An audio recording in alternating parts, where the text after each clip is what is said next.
उल्टी दुनिया में विक्रम, नेहा और राघव उस सर्पिल छेद से गुजर चुके थे। जैसे ही उनके पैर दूसरी तरफ की ठंडी गीली मिट्टी पर पड़े, एक अजीब सी ठंडक उनकी रीढ़ में दौड़ गई।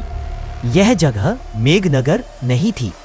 आसमान गहरा लाल था, जैसे खून से रंगा हो, और हवा में स्याही जैसी धुंध तैर रही थी। पेड़ काले और टेढ़े मेढ़े थे, जिनकी टहनियां मानो किसी डरावने सपने से निकली हों। हर तरफ सन्नाटा था, सिवाय एक भयानक सिसकारी के, जो दूर से आ रही थी।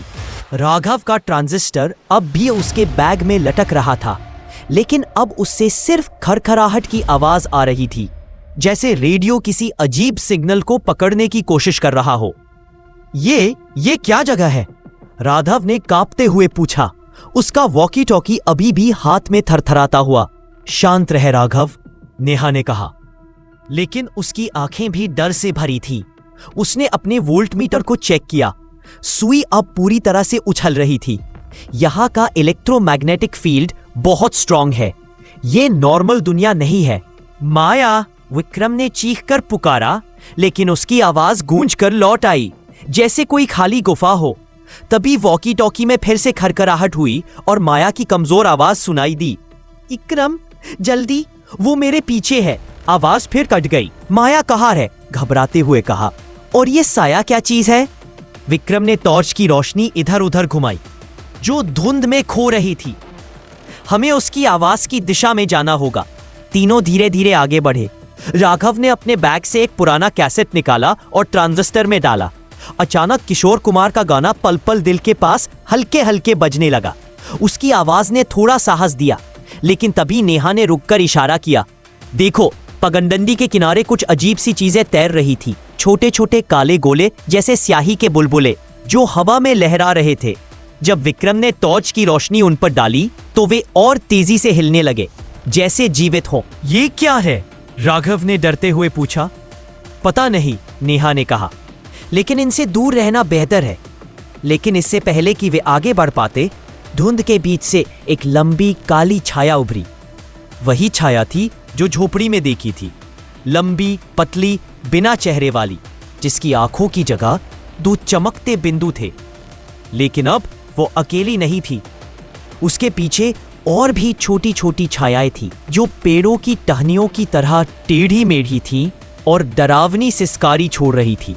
भागो, विक्रम ने चीखा। तीनों अपनी साइकिलें छोड़कर भागे, लेकिन इस दुनिया में गुरुत्वाकर्षण अजीब था। उनके कदम भारी लग रहे थे, जैसे कोई अदृश्य ताकत उन्हें खींच रही हो। राघव ने ट्रांजिस्टर का वॉल्यूम बढ़ा दिया और गाना अब तेजी से गूंज रहा था।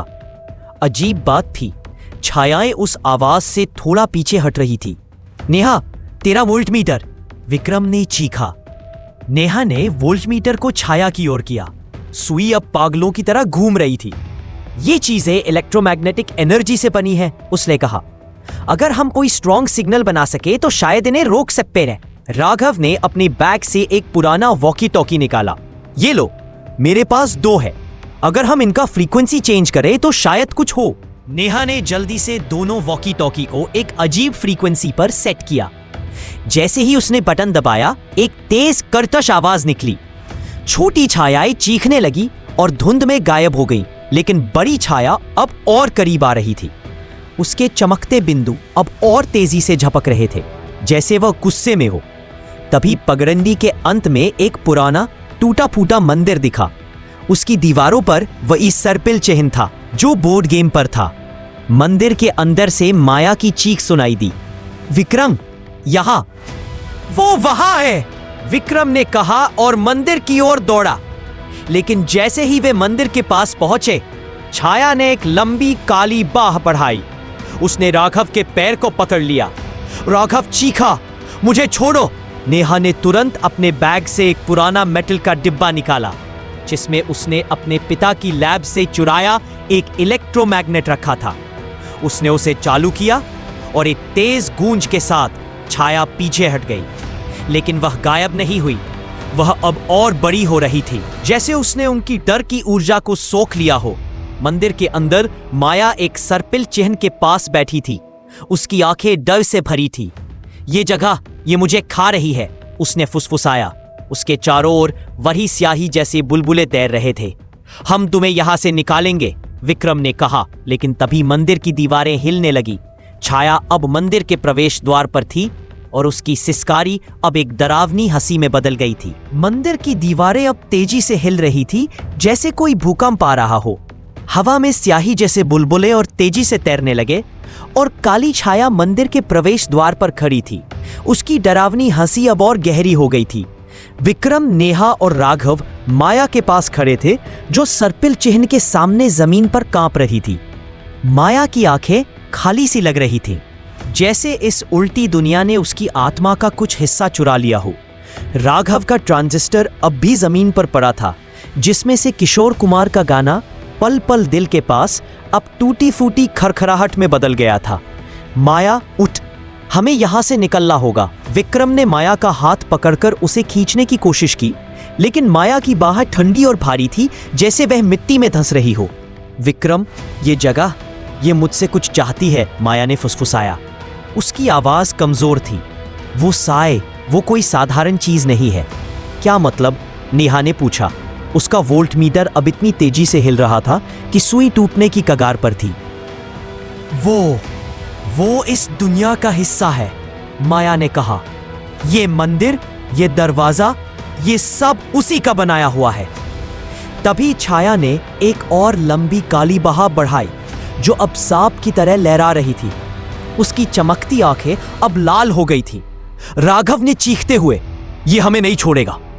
नेहा ने इलेक्ट्रोमैग्नेट को फिर से चालू किया और नीली चिंगारियों ने छाया को थोड़ा पीछे धकेला, लेकिन वो अब और मजबूत लग रही थी। हमें कुछ और करना होगा, नेहा ने चीखा। यह चीज हमारी डर की उपजा से और ताकतवर हो रही है। विक्रम ने मंदिर की दीवारों पर नजर दौड़ाई। सर्पिल चिन्ह अब चमक रहा था, जैसे उसमें कोई प्राचीन शक्ति जाग रही हो। दीवार पर नक्काशी में कुछ अजीब से चित्र थे, लंबी छायाएं, स्याही जैसे बुलबुले और एक आकृति जो एक बूढ़े व्यक्ति जैसी लग रही थी, जिसके हाथ में एक चमकता हुआ तारा था। देखो, विक्रम ने इशारा किया। शायद ये हमें कोई सुराग दे। नेहा ने दीवार को करीब से देखा। ये चित्र, ये कोई कहानी बता रहे हैं। ये बूढ़ा आदमी, शायद वो इस मंदिर का रखवाला था। और ये तारा, ये वही तारा हो सकता है जिसके बारे में गांव में कहानियां थीं। राघव ने घबराते हुए कहा, तो अब क्या? हम यहाँ तारा ढूंढने आए हैं, माया को बचाना है यार। शांत रहे राघव, विक्रम ने कहा। अगर ये तारा इस दुनिया को नियंत्रित करता है तो शायद ये साए को रोक सकता है। तभी मंदिर की छत से एक डरावनी आवाज आई, जैसे कोई भारी चीज खिसक रही हो। तीनों ने ऊपर देखा। छत पर स्याही जैसे बुलबुले अब एक साथ इकट्ठा हो रहे थे और उनसे छोटे छोटे भूतिया जीव बन रहे थे। छोटी टेढ़ी मेढ़ी आकृतियां, जिनके चेहरे नहीं थे लेकिन उनकी आंखें चमक रही। वे सिसकारी छोड़ते हुए नीचे की ओर बढ़ रहे थे। ये क्या बला है? राघव ने चीखा, अपने वॉकी टॉकी को लहराते हुए। इनसे बचो, नेहा ने कहा और अपने बैग से एक पुराना कैसेट प्लेयर निकाला। उसने जल्दी से एक कैसेट डाला और लता मंगेशकर का गाना लग जा गले तेजी से बजने लगा। अजीब बात थी, गाने की मधुर धुन ने उन छोटे जीवों को थोड़ा धीमा कर दिया, जैसे वे उस आवाज से परेशान हो रहे हों। लेकिन बड़ी छाया अब मंदिर के अंदर घुस आई थी। उसकी लंबी बाहें अब दीवारों पर रेंग रही थी, जैसे वे मंदिर को निगल लेना चाहती हों। माया अचानक चीखी, विक्रम, वो मुझे लेने आ रहा है। विक्रम ने माया को कसकर पकड़ा। हम तुम्हें नहीं छोड़ेंगे। तभी नेहा ने दीवार पर एक छोटा सा पत्थर देखा, जो सर्पिल चिन्ह के ठीक बीच में था। उसने उसे दबाया और मंदिर की जमीन हिलने लगी। एक गुप्त द्वार खुला, जो एक अंधेरी सीढ़ी की ओर जा रहा था। यहां, नेहा ने चीखा, शायद ये हमें तारे तक ले जाए। तीनों माया को उठाकर सीढ़ियों की ओर दौड़े, लेकिन छाया अब और तेजी से उनके पीछे थी। उसकी हंसी अब मंदिर में गूंज रही थी और स्याही जैसे बुलबुले अब उनके चारों ओर मंडरा रहे थे। सीढ़ियां एक गहरे ठंडे गलियारे में ले गईं। गलियारे के अंत में एक चमकता हुआ पत्थर था, जो हल्की नीली रोशनी बिखेर रहा था। वो तारा था जिसके बारे में गांव की कहानियां थीं। लेकिन उसके पास एक और आकृति थी।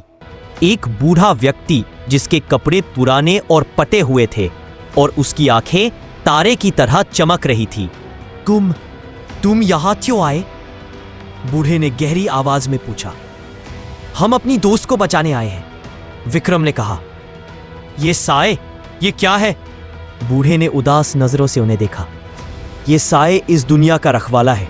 ये तारे की शक्ति चाहता है, लेकिन तारा केवल वही ले सकता है जिसका दिल सच्चा हो। तभी छाया गलियारे में घुस आई।